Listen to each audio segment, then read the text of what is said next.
तो क्योंकि अब जो आपका सोल्यूशन बना वो बन गया NaOH, लेकिन बेस कौन था? पानी था ना, पानी में मिलने से ही तो NaOH बना, इसलिए इस NaOH के साथ हम AQ लिखते हैं, एक्वस। वाटर के साथ ही हम बस लिक्विड लिखेंगे, बाकी अगर पानी में घुलकर बनने से कोई भी सोल्यूशन तैयार होता है तो एक्वस लिखेंगे।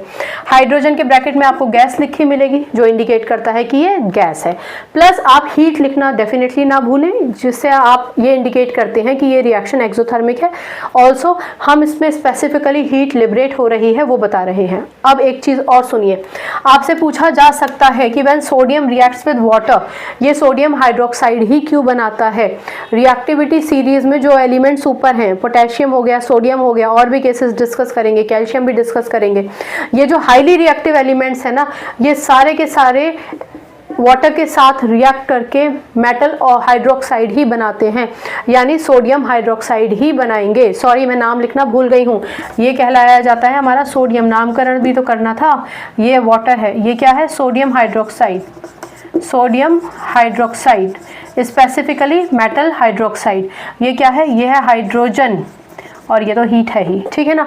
तो अगर आपसे पूछा जाए कि सोडियम हाइड्रोक्साइड ही क्यों बनाया जाता है, मेटल हाइड्रोक्साइड ही क्यों बनाता है, मेटल ऑक्साइड क्यों नहीं बनाता, तो आप कहेंगे कि सोडियम मेटल हाइड्रोक्साइड बनाता है या सोडियम हाइड्रोक्साइड बनाता है, क्योंकि वो रिएक्टिविटी सीरीज में ऊपर है, because it is highly reactive, ठीक है।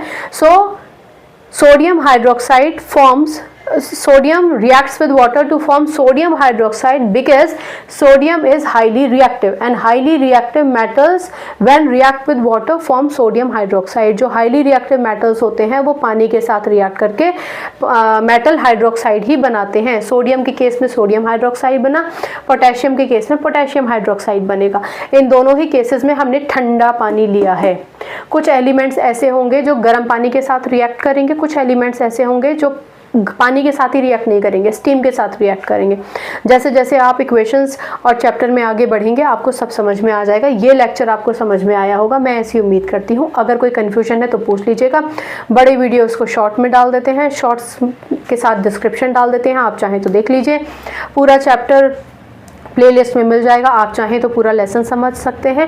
अगर कोई कन्फ्यूजन है तो बेहिचक मुझसे पूछिए, ताकि मैं आपके डाउट को क्लैरिफाई करके आपका संबंध केमिस्ट्री से बहुत अच्छा बना सकूं। मैं नहीं चाहती कि आप रट्टाफिकेशन करें, रट्टाफिकेशन की कोई गुंजाइश है भी नहीं, ठीक है।